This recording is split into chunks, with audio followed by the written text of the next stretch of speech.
Hey everybody, welcome back. We are here with the 24th Sunday in Ordinary Time. We're continuing our Sunday Gospels from the Gospel according to St. Mark. So here we go, check this out. This is a reading from the Gospel according to St. Mark. Jesus went on with his disciples to the villages of Caesarea Philippi, and on the way he asked his disciples, "Who do people say that I am?" And they answered him, "John the Baptist, others Elijah, still others one of the prophets." And then Jesus asked them, "But who do you say that I am?" And Peter answered him and said, "You're the Messiah." And then Jesus sternly ordered them not to tell anyone. And then he began to teach them that the Son of Man must undergo great suffering and be rejected by the elders, the chief priests, and the scribes, and be killed, and after 3 days rise again. And he said all this quite openly. Peter took him aside and began to rebuke him.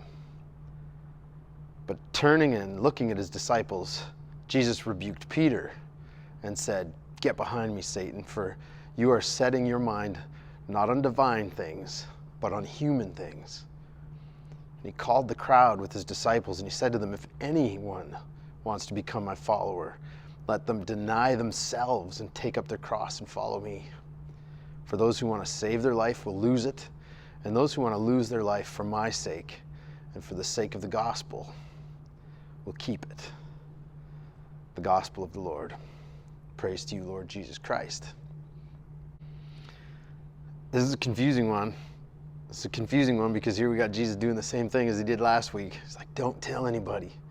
He's asked him, like, "Who are people saying that I am?" He's just trying to get some intel, you know. He's like, "What? You guys are wandering around. You're hearing from people. Who do they say I am?"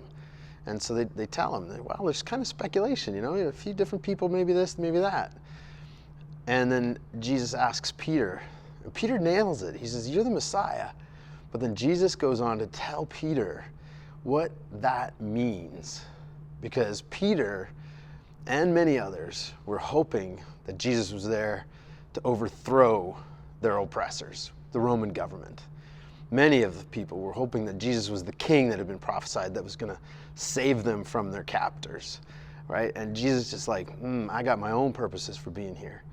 And he tells Peter, he says, well, first of all, Peter rebukes Jesus. "Who's going to do that? Who's going to do that?" He takes Jesus aside. He's like, "Jesus, you can't be doing this. You can't be dying," right? And Jesus is like, "Nah, this is how it works.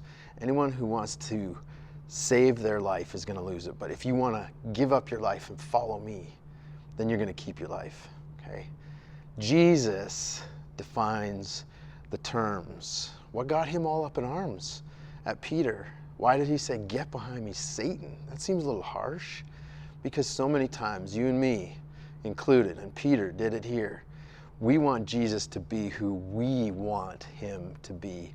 We want to define the terms. We want him to go along with our way, how we think the world should go. We want him to agree with us. We want him to affirm our own opinions. We want to make him into our image. We see this all over the world. Okay, brothers and sisters, this is a problem because Jesus is defining the terms and we're rejecting his terms. He's saying we got to lay down our lives. I'm the Messiah. I'm a servant. I'm a servant for everybody. I'm here for everybody. And this is how it works. And so when we decide that we want Jesus to be a certain way, or we want the church to act a certain way, we're missing the fact that Jesus has set the terms and he's asking us to come along and trust him. Who's Jesus to you? Who do you say that he is? It's a great question for this week. Love you guys all, and we will see you on the next one.